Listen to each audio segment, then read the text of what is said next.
The Layla Show. Welcome to another week of The Layla Show, where we build a conscious community one conversation at a time. With your host, me, Layla Ziari, coming at you with weekly episodes every Friday featuring guests from all over the world and so many different industries, sharing their stories, experience, tales, laughing, loving, and just vibing out. The Layla Show. Welcome back to another week of The Layla Show. I'm your host, Layla Ziari, and today we're talking to Claudia Goetzelmann. Yeah, almost. Goetzelmann.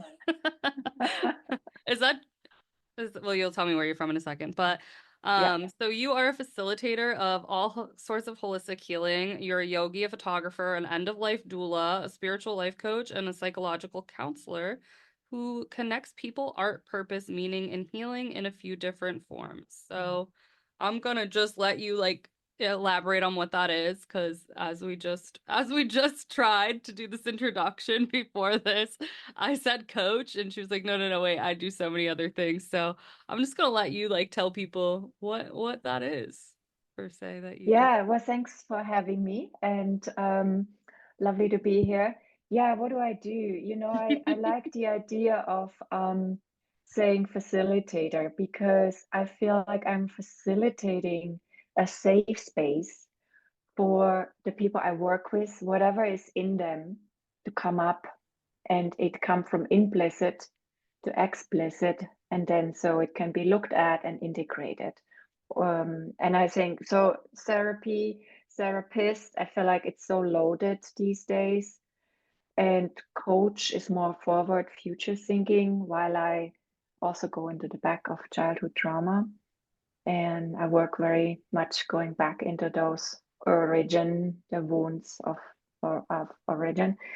And so I feel personally just called that facilitator as a beautiful word to Yeah, I love hold that my word. work in. Yeah. I love the word facilitator because it does. I mean, when I think of like facilitation or like a facilitator, I just feel like a healthy space. Like you're giving people the space to bloom, like your name permission to bloom, which I also really love because yeah, like you said, a lot of coaching is like, what are your goals? I mean, once upon a time I started a life coaching thing and I didn't do anything with it because I just wasn't really feeling it. But I think like the going back in the past and well, like trauma really affects everything that we are. You can't do anything. You can't get to your future goals in general. There is no future if you don't address what's happened in the past and all the wounds and trauma that we're operating under, because that's what we're bringing into our life. That's what's like actually staying present in our reality, no matter how much we think we're manifesting our goals and dreams. Like you're staying stuck in wherever your trauma is. So, Yeah.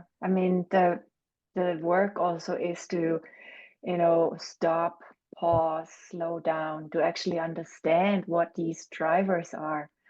What are these patterns we maybe had to install as little beings or as we walk through life to cope with what was maybe the reality?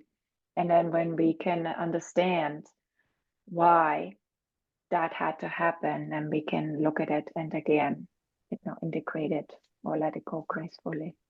yeah, I agree. I saw Hmm. something, I think I saw it this morning that was like, look at like what you want, but like ask yourself why you want this. And I think that goes again with like future and past. Like, why are you asking for the things that you want? And that is a lot of the times based on conditioning. And it's like, do we even want the things that we think we want?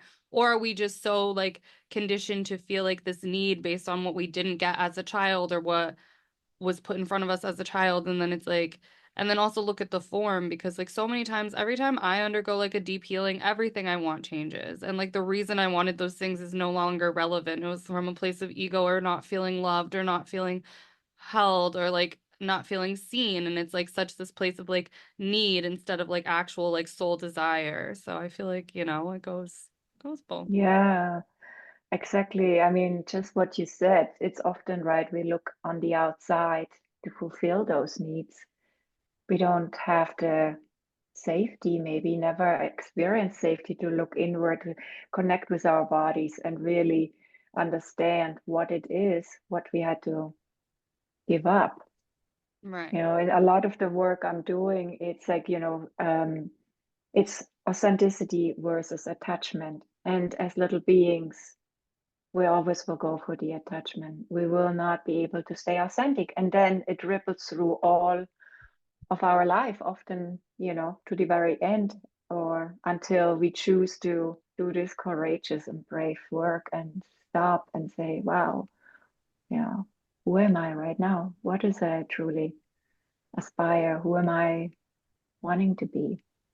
Yeah. And I think Yeah, that's so important. I just think the authenticity is so lacking in this world. And I think that like most of the collective fuckery that happens on a daily basis is because people not living in their authenticity and I just love that that comes up with you because it comes up in pretty much like all the conversations I have. It doesn't matter what like element or you deal with this, someone else practices in different realms or whatever they're doing, it might be Reiki, might be coaching, whatever. It's like, but it all comes back to we're all just trying to help people find their authenticity in whatever kind of healing modality you need to get through that. But that's what the world needs, yeah, I believe. So, yeah. We also live in a world where it's not necessarily fostered from the outside. mm-mm. The powers there are, or the system that is, doesn't want us necessarily to wake up and be authentic. No, It wants the us to threat. look for that, yeah, for that next, thing we are, the desire, right? To buy something, to Oh yeah. fulfill a need. And that's that system, it's feeding off that. So if we would all stop and be like, whoa, we don't need that, and become authentic and really go inward, the maybe the system would collapse. I Mm. really hope it does, and Yeah. and it needs to, but it is. We have to like it's on us to do that. And I also love like you saying that just because you've lived in four different. Where are you actually from though? Because I know you've lived in four different continents. So, but where are you Yeah. originally from? Born German. I'm right now also in Germany. And then I have been a nomad. I've lived in Africa and Asia, and a lot of time in America and California. I Oh, consider myself actually half Californian at this point because me I spent too. so it's California is very forever. I swear there's something about California. It's like when you're there, I mean, I'm like you, I travel a lot and I don't like I'm actually moving back to California in a couple months because yeah, no, it's my soul. But yeah. yeah, I like that you say that too I mean, I know I travel a lot and I've lived in Europe, but that's really it with other continents. I lived in Costa Rica for a little bit, but I love, your perspective too just from somewhere else because I know that so many people that I talk to or just so many people, especially like in America, there's such American grief, like don't necessarily like know that we're all in this together per se, I mean, like not everybody has a global perspective of things which is absolutely false. Of course, we're all in this together. Collectively, we are one, but I just feel, there is if you don't travel, if you haven't expanded or you don't explore, you're not really tapped into that, you don't really know that we're all feeling the same way. Like so many of my friends romanticize and idealize, like, oh, if I just move over here, it will be better. And I tell them all the time, like, no, we have the fundamental same issues everywhere we are. We're all struggling Hmm. with authenticity. We're all struggling against a broken system that doesn't nourish us and support us. Our nervous systems are all crap. Our consumerism is thrown in our head. Like, so I like that you said that too. Just Yeah, I mean, but it's the same in Europe, right? I oh mean, yeah. you said it. You said, oh, maybe the system needs to collapse, and I do also feel it's the capitalist system, Mm-hmm. which it's affecting all of us everywhere. It's not just the US. It's the 100%. same in Europe. So yeah, it's an invitation. Every day, I feel like we're invited to go inward, to slow down, to check in, to really, ask ourselves, how do we want this future to be? How do we want to show up in integrity into this whatever ever changing, ever faster changing world where almost it feels right now even our values are up for grabs, with Yeah. AI coming our way. And I don't know about you, but oof, next year I think it's going to be really interesting. I'm Yeah, I don't know how I feel about it. I just got chills about it because like I feel like it's almost exciting because I was just, I feel like it has to get so crazy. Like I watched a video with Terrence McKenna and every time I watch this video I get really excited about it and he's like, and the society has to go through like this crazy time before we ascend into the next dimension, but just like exactly what he was saying is like exactly what's happening right now and I just feel like it's that level of crazy. Like he was talking about AI and just like the separatism and the extra division and like us turning against each other again in this time, which we do time and time again, obviously, of civilizations. But it's like I do feel like right now it's just like accumulating so much, and I feel like it's about to just explode. And I feel like the AI is about to. I mean, Elon Musk now rules the world, right? And so Yeah, we can say that. It so so appears. so like Yeah. that's kind of weird. So I do think like society is about to get like real a lot crazier than it ever has been. And I think a lot of us have been prophesizing this for so long, but I just feel like the fact that it's here is a little scary. And I know before we got on, we were talking about grief, and I do feel like there's a collective grief. The fear is so palpable right now. And we all know Mhm. like fear is the opposition of love, and fear is not gonna like send us into the higher dimension. But like people are fucking terrified right now, and people are grieving and like the world is not like collectively we don't feel so good right now. No. And I don't think most of people don't even know that they're grieving. I don't think there's language around it. It's actually in the society, it's even not accepted. You know, people ask you, "Oh, you're still dealing with this? Are you not over it yet?" And but it's so in the air. I think there's this exactly, and it started with the pandemic when we started to lose things, where we Hmm. maybe realized, wow, we took this all for granted, that we couldn't go to our favorite restaurant or a bar or whatever, all the things we just did. And now it's even expanded further out into in another level of, I feel like right now, and maybe you feel the same, then the pandemic we're in is actually loneliness. And Yeah. there's also so much grief around that because we're losing almost our ability to connect with one another.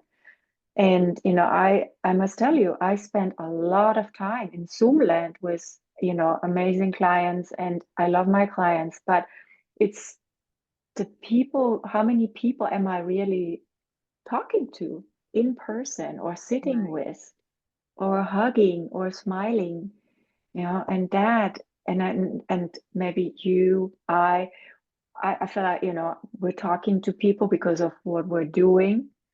Like my work, I'm social, but if I think of other people, they may not even talk to anybody, and then they watch just TV and Yeah. maybe scroll on the phone, Yeah. and that's it. It's very And that's a lot. It's a lot. It's a lot of disconnection. And I was thinking about that too. And it's also weird that we just don't fucking talk about the pandemic anymore. It's like it literally never happened, but its effects, like you said, are so palpable. And like my life, I was just thinking about this while I was trying to go to bed the other night. Like I'm not the same anymore. Like I don't relate the Mm. same. And I know so many people feel that way. Like I feel weird in social situations now. And I'm like usually really good, but it did kind of just like isolate us to the point that we don't even know how to, like you said, we don't know how to be around each other anymore. Like I don't know that I would be around people if I didn't have this podcast, which is why I have this podcast, because I don't want to stay just disconnected. Like I want to connect with people, but we're connecting in such a different way. But the world opened back up. We don't have to do this anymore, but it's like something shifted where like people are more isolated. They don't want to go outside so much. People don't want to get together anymore. People do want to scroll on their phones. And I know that that was always like a problem, but it does seem so much more amplified now. And it's like we kind of never got over it and we didn't heal from it. And we are still grieving Mhm. from that. Like 100%. Yeah, yeah, and also, because then technology came along and took over a lot of, and our shopping changed, the way we consume things changed. You don't even have to go outside to buy your groceries. Still, I Ugh, mean, then it was, pandemic maybe was helpful, but a lot of people kept it. So you don't really have to do anything. It's just all delivered to you, to so your true. doorstep or to your phone. Yeah, it's scary. I don't like it. And I use it. I'm Yeah. guilty. I'm guilty as fuck. Like, I mean, I I don't know like what to do with people anymore, really. I mean, I think when I move to California, I'll nurture like a better community again. But like right now I'm just in an in-between. So like I don't even really want to go outside and build community. Like I'm gonna build my internet community with people on my podcast because like I don't live here. I don't want to live here. So like that's kind of weird, but hopefully like I get over that. But I feel like that in my own life too. Like I'm not really going out and meeting people in person as much anymore. I don't go out. I mean, I use the Amazon, which is like the worst fucking thing in the world. I get it, but but even my job, like I deliver people Instacart like for extra money. So it's like I'm playing in, I'm giving you your groceries so that you don't ever have to see a person. So like I'm feeding that in every way of my life right now, either for myself or other people. And I don't think that's good. No, well, but it's also complex because a lot of the jobs are offered in that realm. So it's almost like what is it you could do if you're not in, and I feel like it's getting narrower and narrower. What kind of jobs do we actually have? What are our options? And AI is taking over so much of what was just a normal way of workforce, and That's there's another robot here and another automation here, and so it's, I don't know how you feel about this, but it's, yeah, it's I think oof. it's terrifying, and I think we're like almost making humans obsolete in a way, which like I mean, yeah, because like we don't need you at the grocery store anymore, which is fine. Like obviously that's not like the greatest thing in the world, but that's a way for people to connect. Like that was that like basic things like that. Like I don't think we'll need cashiers anymore, which like, that funded people's just so I just feel like the way that people, yeah, have jobs are different now. Like what you're gonna do as like a whatever regular like basic like whatever one of those jobs like you would go to the grocery store, now you're delivering the groceries, you're not seeing people, so it's just like it does seem like the elimination of human connection, and I know that's what they want to do. Why do they want to do that? I have no fucking idea why the powers that be decided that that's like the right thing to do, but because I mean again because they want to separate us, but why I'll never get. Like it's just keep us inside, Efficient, keep us maybe down. efficiency, profit taking, Yeah, it really is just um all profit. maybe, right? I mean, I was just listening to a podcast actually with Eric Schmidt, the former CEO of Google, and he talks about AI and how optimization and what the future might look like. And he was talking about that we all have our personalized pot. And the pot is going to keep us from getting overwhelmed because of the information overload. I don't like I it. mean, it sounds also utopian. Yeah, yeah, it really does, and I fucking hate it. I fucking hate it. Yeah, yeah. I mean, And it's actually nice to go to a coffee shop or a grocery store and somebody says, "Wow, I really like your shoes." Simple things, isn't and you're that like, "Oh, really? Yeah, you like my shoes?" And you have this little chit chat, and that is so nurturing, right? And if we it don't really have that, is. Yeah, no. if we So don't. I mean, when I come back, I said, okay, I want to come back to the grief actually, because I think Absolutely, that, yeah, yeah. yeah, because I think there is so much grief in that, this, and we don't have the language. And grief, in my learning and understanding, is not something we're supposed to do on our own. It's a collective thing and it's expression. When we look back into our history of tribal existence, we used to come together and cry together and go and fall to the ground together, wail together, laugh together, all of these things. And now we're just keeping it as well. We're all, getting overwhelmed even by this really big sensation of grief. And it sits in us and it festers. And then we hold shame because then we feel judged if we go and share this with somebody, because or we feel like, oh, it's only me, everybody else, when I look at the social media, they live a happy life, Right. why is it just me? It's this false identity, and how it's sort of almost imprinted in a way. So it's really complex. I do think that's really sad, and I would have said exactly what you said. Like, I think the social media just portraying people's happy lives. I think we should all go on social media and cry and scream and say fuck really loud. And like, I feel like I'm dying inside, because that's what we need. I don't need you buying another Hermes bag or telling me how great fucking traveling is while I'm fucking dying inside. Like, thank you so much, Yeah. but that's not helping me or anybody. So yeah, it is. It's almost like you're right, the shame. And it's like, I don't even know if it's like conscious. I don't know that people are sitting there consciously being like, I'm ashamed of my grief, but it is. It's just the more that we portray this falsified image and then separate people, and there isn't that tribe mentality. There isn't like necessarily like grieving circles. I mean, there's some, but like you have to really look for that. And Well, you do have to look for them, and I think it's also people are afraid of getting really in touch with their emotions. yeah, And so going to a grief circle or going to a grief event, there's more, some people are coming, but it's again that we have to build the language because to go there, people initially definitely feel really awkward and to express themselves because we're so curated, let's put it that way, in a way we, show ourselves to the world. yeah. We don't We really want to just show our express. best. We don't want to show our Mhm. vulnerability. We don't want to show our pain. And it sucks because No. every single person has vulnerability and we all have pain. So it's like, Yeah, and the vulnerability is literally the connector to our intimacy, the one we seek. We all seek to be seen. We all seek to be acknowledged. And we 100%. can only be seen, acknowledged when we are vulnerable, when we go and walk out on that ice where it feels like really scary when we share our true self. But through that, that's what fosters the intimacy and the connection we really need in order to build community. And so somehow we have to be brave enough. We have to walk out on that ice and be like, okay, I'm gonna dare. If I fall into that water, on that icy cold water, so be it. I will be okay. But I'm Yeah. going for it because I might find my people. You might find your people, you might find your peace, you might just get some Yeah, goddamn relief. And I don't know how we fix this as like all of us. I guess we just keep doing it and being brave and giving people the space to do that, which is why you do what you do, and which is why I have a platform to let people do that, like.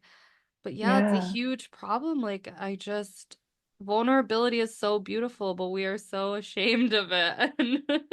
And we look at it like weakness. I think that's the problem. We see it as so weak. Like, we don't tell our tales. Like, I struggle with this too. I struggle to tell all my tales because when I really talk about like my life, it's been like so fucking messy. Like, to get to the place that I am has been nothing but falling on my ass and falling through that ice and then like having breakthroughs and then getting somewhere to only have that blow up in my face and like make a fool out of myself, fall down on my ass, fucking bawl my eyes out in public, like go embarrass myself every which way in every country, like fall down on my ass in France, like get like completely lose my shit, like fine. But that's life. Like I don't know why even I feel like ashamed to like share all of that because I want to feel like I'm together on some level and it's like well, I'm kind of together now-ish, but not really. Are we ever really that together? I don't know.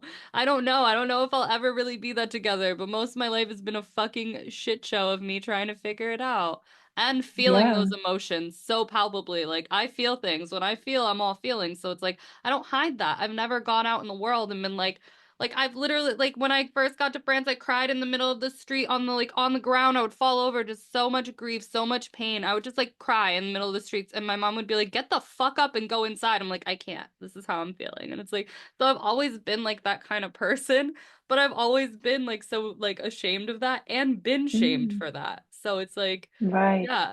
So even us Yeah. vulnerable people, like we're not nurtured in that. Nobody's like, "Good fucking job, Layla. You fell on your ass today."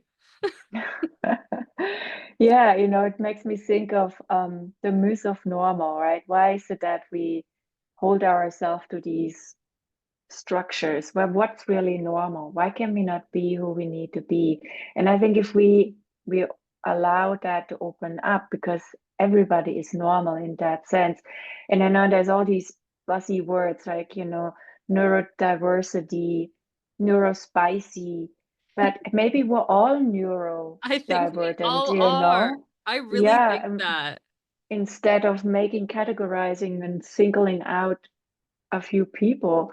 But hey, we're all so different. We're all individuals, and when we could really embrace that, I think things would truly shift, and we just realize, hey, we're all normal, not normal, whatever individuals, and that would be, it.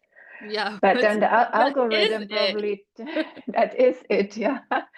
The problem also is, right, if you share something authentic, people almost shy away because maybe it's either the algorithm or it's people like, wow, my life is already so intense. I don't want to see that anymore. Yeah. Or we're numbing out and we just sort of go into this perfect, idealized sort of browsing, scrolling, swiping. So, yeah, I don't have any answers either. I I mean, mean, I'm, neither of us do.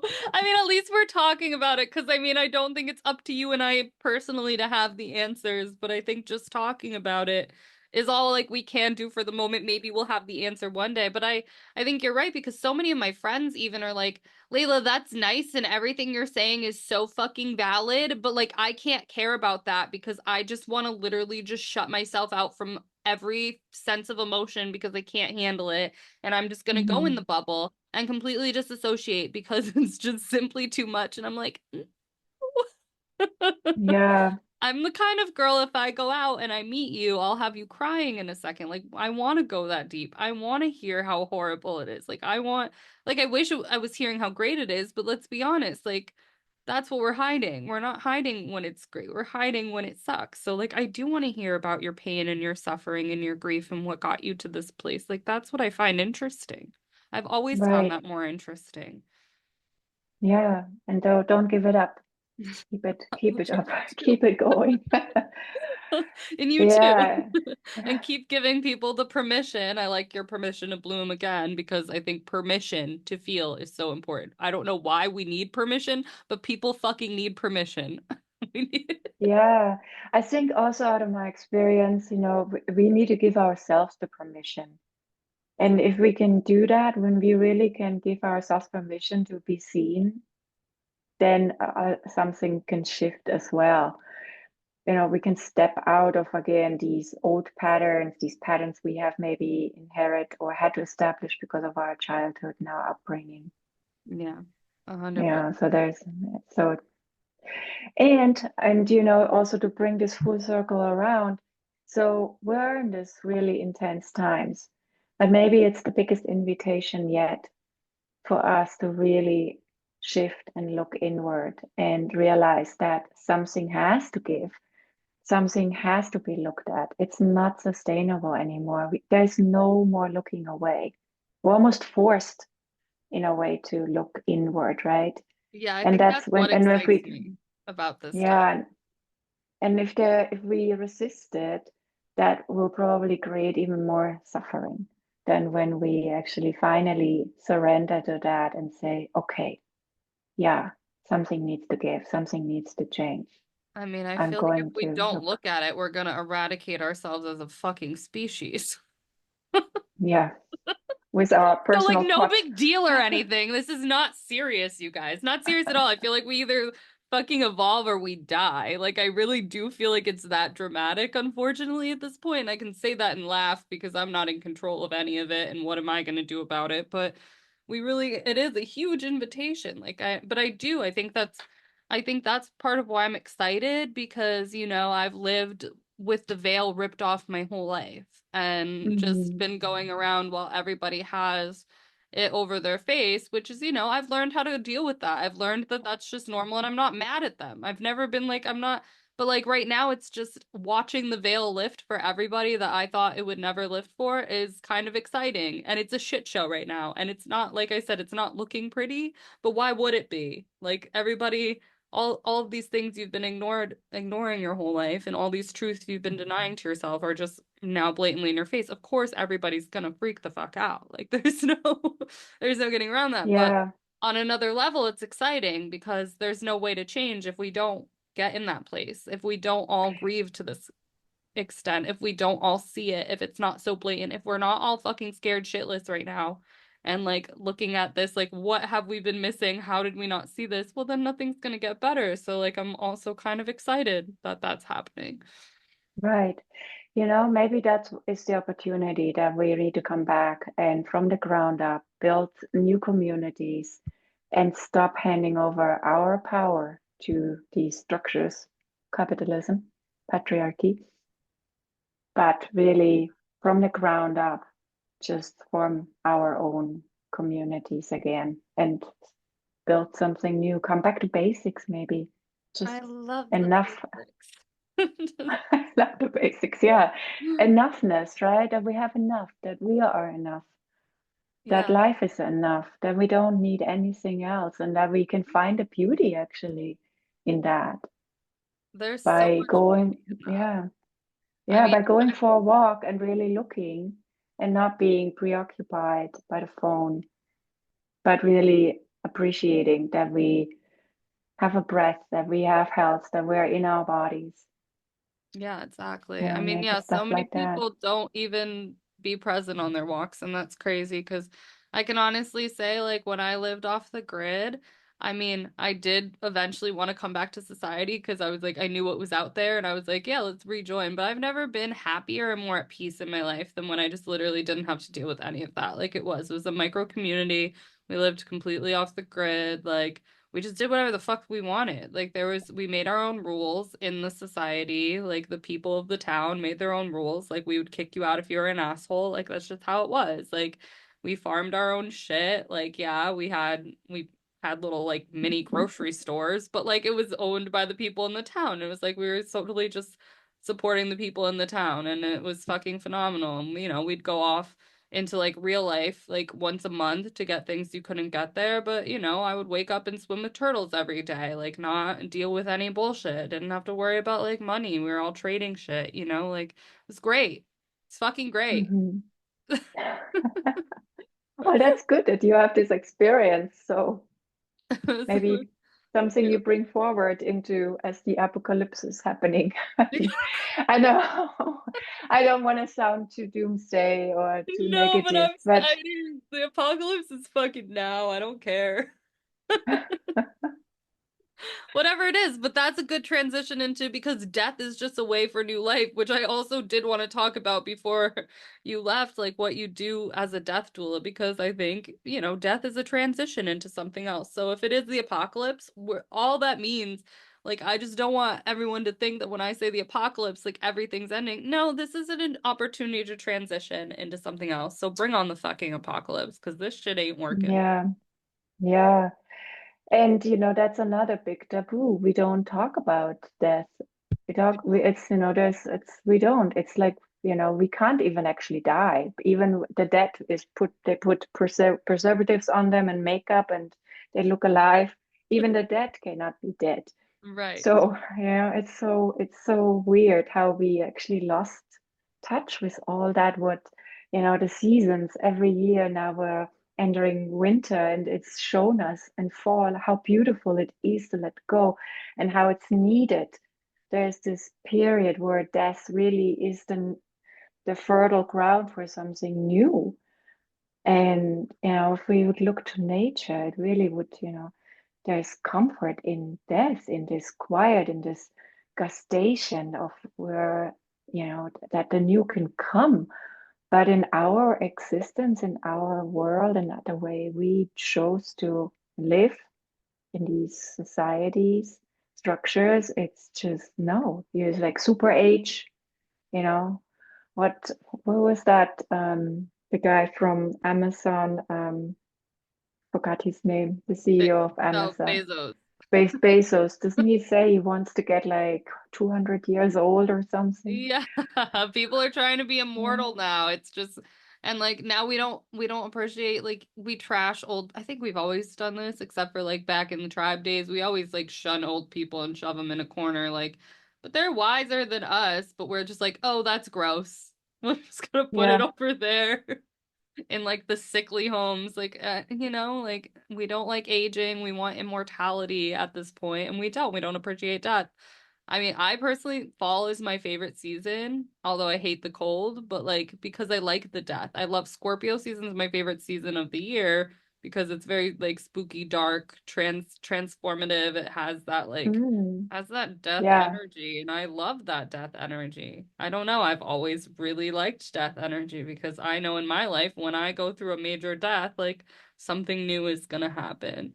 And yeah, death is taboo. Nobody wants to talk about it. And like we're trying to be immortal now. So we're just trying to yeah. escape it. How is this going to pan out, right? I mean, are we going to grow a new leg, a new body? I Because know. I mean, we're just it's yeah. Well, I I don't know. feel like they want to implant our consciousness into like a robot. I think that's what's coming. Great. When I say that, though, that's so deeply unsettling to me that I just like hope that we don't let that happen because I want nothing to do with that. Like, Yeah, it's interesting that we are alive right now. I find it really wow that we are in this transitional phase. I mean, we don't even know what's coming next year, how the world is going to be in 5 years. I know. Seems like, when we look at technology, 5 years is so much can So happen. much. It's so crazy. I feel like Oh, technology like really erased and the pandemic too. It just really, I mean, yeah, time is an illusion, energy is fluid, but you can look at time not moving like before technology. Like you could see decades, eras that just like made some slight changes but kind of stayed in that same energy. It's like now like hmm I don't recognize my life this year from last year. Like nothing seems to stay the same for even like any millisecond of time. Like hmm everything that happened pre-pandemic in my life feels like another world. And I know we had technology, but I'm sorry, I don't feel like it was at all. I just don't feel like all of that seems like a completely different life. And now I just feel like this is a completely different world we're living in and it changes so fast, which I don't know if it's doing that too to keep us away from being present because it is very hard to be present when things move faster than like our brain can Yeah. comprehend. Yeah, no, I think you're right. Absolutely. Was Yeah. constantly catching up. Finally, you actually, I mean, even Zoom, right? I use a lot of, you are here on Zoom recording this, and I use Zoom so often, but each time I go on, I feel like the interface changed again. And It something, the did. record button is somewhere else. And I was like, oh my God, why? I Why don't, does it? It is just it's nothing in comparison to the big picture, but it's but it also is. it's You feel it it. Like, is. I mean, I just Yeah. reels on Instagram changed again yesterday and I couldn't figure out how to add music. And I was like, I don't have time for this shit. I don't have time to figure out Yeah, your new interface again today, Instagram. Like, I gotta go. right. I mean, that's what keeps us preoccupied instead of actually probably engaging to the stuff which matters. Yeah. It's just, does it need to be more complex and more better, or what is even better? I don't know. It's I woof. do, yeah, we don't like it's all about it like you said earlier to bring it again all for full circle. It's all about efficiency. We're not treated as human beings. It's like we're some weird experiment of just how can we be more efficient and how can we mine these humans for their resources and their efficiency and get paid off of them, which is just insane to think about, but it Yeah, really it unfortunately is how it's happening and like how do we stay present in that? Like even people like you and I'm struggling and I've prided myself on being present like most of my life and really showing up for this earth experience in a very strange way and always going against norms and I find it like very hard. Like my brain is so enveloped in all of the buzz right now too and it's like yeah, I do my walks and I do my yoga, but I still don't feel even half as connected as I once was. Like I feel like I'm just fucking buzzing around in this weird like technological world and it fucks with my brain. It I'm not as yeah. I feel like yeah. I'm interrupting you, and yes, I didn't mean to interrupt you, Go, but go there for is, it. I think we're generally overwhelmed. Yeah. We're just overwhelmed. And it's the energy also, we co-regulate our nervous system, pick up on each other. And if we are walking down the street or even when whatever we watch, right, there is this undercurrent. It almost feels like a little bit of like a frenzy. And then we pick it up and then plus you add all the other things in, and there's so much uncertainty. I mean, what we touched on earlier, jobs, we don't know how it's affecting. Right. There's so much we're trying to cope with, make meaning of, give meaning to, while staying calm. And I don't know, and then time almost slips through our fingers. Yeah, Yeah. it really does. And that kind of does make it feel even more apocalyptic because it's like these Mhm. changes are happening so fast that our brain can't possibly like, if we kill the planet tomorrow, how are we going to grow food? Are we going to be able to eat? Like these are legitimate problems that we just have to like live with on a daily basis and just be like, it's fine. Like I just have to tell myself that everything's But, Yeah, but that goes maybe back to that's, the grief. Like we're all just trying to tell ourselves that everything's fine to get through the day because we still have bills to pay and like life to live. And it's like, but nothing's fine. Absolutely not one thing is fine right now. And you're right, we're picking up on that collective thread. Like I no longer feel like I can ignore the collective buzzing and it's like it affects my nervous system. I feel it when I talk about it. It feels bad. It makes my stomach turn. I don't like it. yeah, and you know what it is also, and I talk about this a lot, it's safety, because we don't feel safe. Mm-mm. And we are mammals. And if we don't feel safe with one another or the world and the environments we live in, we, either get into fight flight or we get into a collapse Right. mode. And that's where we are. And either where you're at, that's how you feel. You're like, I'm out of here. I'm done. I can't cope with this anymore.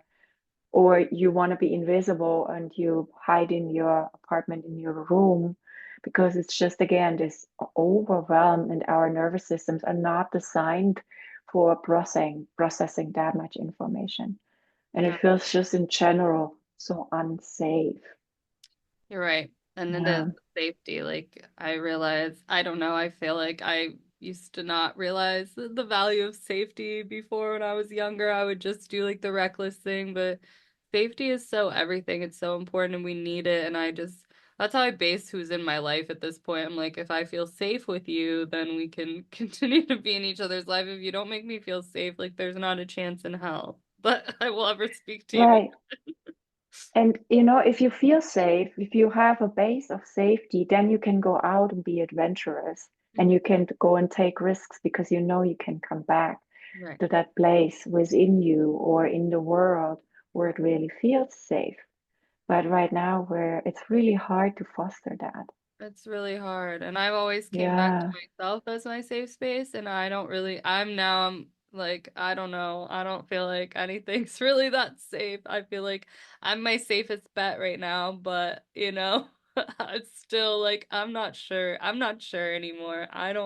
Yeah, there's just an overlining not safety that we're feeling. And I don't know how we fix that. I really don't, other than like being authentic and have people want to be vulnerable and how I don't yeah. know, just come together and talk about these things because I don't know how we really all fix it. I don't know. You know, right. I mean, all of it and all of what we actually touched on, and then maybe on the most personal level, it's our breath. I think the only thing which is really giving us that immediate safety is to return to our breath. And even that, often now we have seem to have lost. We don't breathe deep enough anymore into our bellies. We become superficial breathers. I mean, We this are. is crazy. Yeah. It's So, and so the true. invitation, this is the invitation to just really come back to that breath and anchor ourselves maybe in that breath and knowing, letting go and anchoring, letting go and anchoring, and sort of understanding that that will help our nervous system. Yeah, 100%. You're so right. And Yeah, we all need it. So we all need to, everyone listening to this episode, collectively breathe, yeah. breathe deep.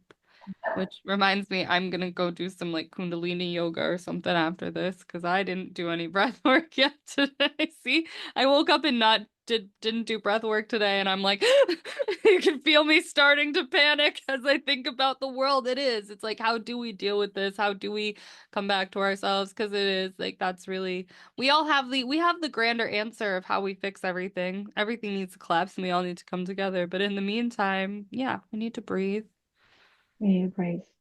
breathe. Yeah, just breathe. Just fucking Is that a good is that a good spot to sort of I come feel to an I yeah, feel to come to an end of this conversation, to I feel like end we did that really nicely. Yeah. to really come back to the most simple thing actually there is, right? It's the price. Yeah. Yeah, that's It really is. beautiful. It was such a good conversation. Well, thank you for having Oh me. my God, thank you for coming. Is there any last words you want? Oh, well, plug yourself. Tell everybody where to follow you, how to work with you. That. Yeah, well, everybody can find me on Insta. That's permission underscore to underscore bloom, or my website, which is permission2bloom.org. And yeah, feel feel inclined or curious, all the information is there, what I do Perfect. and how I work. Yay. Yeah. Well, So thank you. obviously, I'll tag you and everything. And yeah, thank you so much for coming. Thank everybody for listening. Don't forget to motherfucking breathe through this shit, everybody. Come back next week for more. Subscribe to the podcast, follow her, follow me. If you want to be a guest, you can DM or email me. And thank you for listening. Have a beautiful week. Bisous, ciao. I stop. The Layla Show.